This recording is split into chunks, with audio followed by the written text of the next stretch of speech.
नमस्कार दोस्तों, सभी का बहुत बहुत स्वागत है। आज हम जीव विज्ञान सामान्य ज्ञान को देखने वाले हैं। तो चलिए वीडियो शुरू करते हैं। शरीर की सबसे बड़ी ग्रंथि यकृत। मनुष्य में मादा जनन अंग से किस हार्मोन का स्राव होता है? रिलैक्सिन।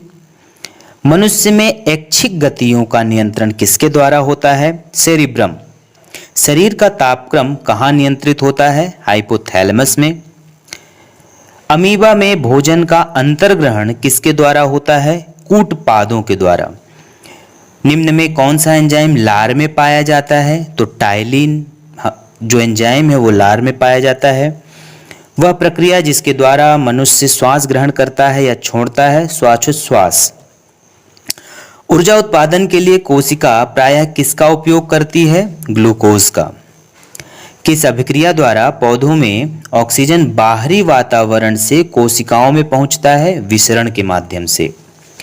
श्वसन की अभिक्रिया में खाद्य पदार्थों की परिणति क्या होती है? विघटन होती है, उसमें टूटते हैं। खाद्य पदार्थों का पौधों में स्थानांतरण का मुख्य रूप कौन सा है? सुक्रोज। एक स्वस्थ मनुष्य का रक्तचाप 120/180 होता है। इसमें एक विकल्प के माध्यम से 80/120 भी कर देता है, तो सही उत्तर 120/80 हमें लगाना है। मनुष्य के मस्तिष्क की सबसे बाहरी झिल्ली ड्यूरामीटर कहलाती है। मनुष्य के सूंघने की क्षमता को नियंत्रित करता है घ्राणेंद्रिय पाली। मनुष्य में बुद्धि एवं चतुराई का केंद्र सेरिब्रम है। रक्त में ग्लूकोज की मात्रा नियंत्रित करता है कौन करता है? इंसुलिन के कारण मात्रा नियंत्रित होती है। ऑक्सीजन है एक एंजाइम के रूप में। जैव प्रक्रम के अंतर्गत कौन आता है? पोषण, उत्सर्जन, श्वसन। तो इसमें सभी आते हैं। गोबर छत्ता किसके अंतर्गत आता है? मृत जीवी के अंतर्गत। वायुमंडल में सामान्यतः CO2 पाया जाता है 0.03%। छाया में पनपने वाले पौधे को क्या कहते हैं? सियोकाइट्स। मनुष्य में मुख्य श्वसन अंग फेफड़ा है। निम्नलिखित में से कौन सी बीमारी श्वसन तंत्र से संबंधित होती है? तो टीबी और निमोनिया श्वसन तंत्र से संबंधित है। उच्च रक्तचाप की अवस्था को क्या कहते हैं? हाइपरटेंशन। मछलियों में उत्सर्जी पदार्थ अमोनिया। पौधे में आवश्यकता से अधिक जल किस प्रक्रिया द्वारा बाहर निकाले जाते हैं? वाष्पोत्सर्जन के माध्यम से। निम्न में से किसे प्रकाश संश्लेषी अंग कहते हैं? पत्तियों को। पौधे में गैसों के आदान प्रदान के लिए रंध्र होते हैं। फेफड़ा का आकार शंक्वाकार होता है। भोजन का पाचन किस प्रकार की अभिक्रिया है? उपचयन। हार्मोन शब्द का नामकरण किसने किया? बेलिस और स्टार्लिंग ने। पृथक्करण का नियम किसने दिया? मेंडल ने। जीव विज्ञान शब्द का प्रयोग सर्वप्रथम किसने किया? लैमार्क और ट्रेविरेनस ने। जीव विज्ञान के जनक के नाम से जाने जाते हैं अरस्तु। वनस्पति विज्ञान के जनक थियोफ्रेस्टस। बॉटनी शब्द की उत्पत्ति किस भाषा के शब्द से है? ग्रीक। फाइकोलॉजी में किसका अध्ययन किया जाता है? शैवाल का।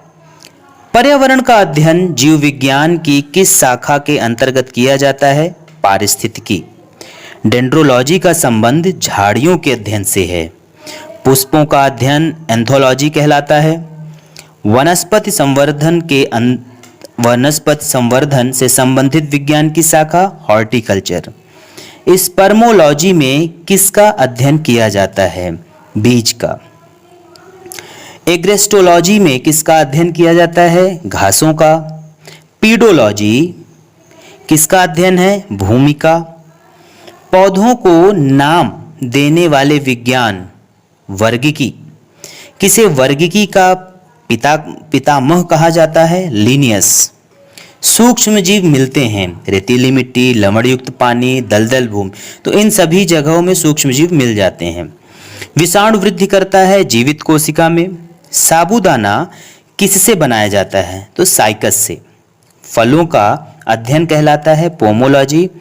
द्विनाम पद्धति के प्रतिपालक कौन रहे? लिनियस। जीवाणु की खोज सर्वप्रथम ल्यूवेनहॉक ने की। जिन पर बीज बनते हैं किंतु पुष्प नहीं लगते, क्या कहलाते हैं? अनावृत बीजी। जीवाणुओं की साधारण आकृति क्या होती है? क्षण रूपी। जो जीवाणु आकार में सबसे छोटे होते हैं गोलाणु कहलाते हैं। निम्नलिखित में कौन सा रोग बैक्टीरिया से होता है? तपेदिक। मानव की आंत में पाया जाने वाला जीवाणु एस्चेरिचिया कोलाई है। एस्चेरिचिया जिसे बोला जाता है कोलाई। एंटीबायोटिक्स अधिकांशतः पाए जाते हैं जीवाणुओं में। सबसे छोटा जीव माइकोप्लाज्मा। निम्नलिखित में से कौन सा रोग जीवाणुओं के कारण होता है? तो हैजा जीवाणुओं के कारण होता है। दोस्तों ये महत्वपूर्ण 60 सवाल रहे जीव विज्ञान से।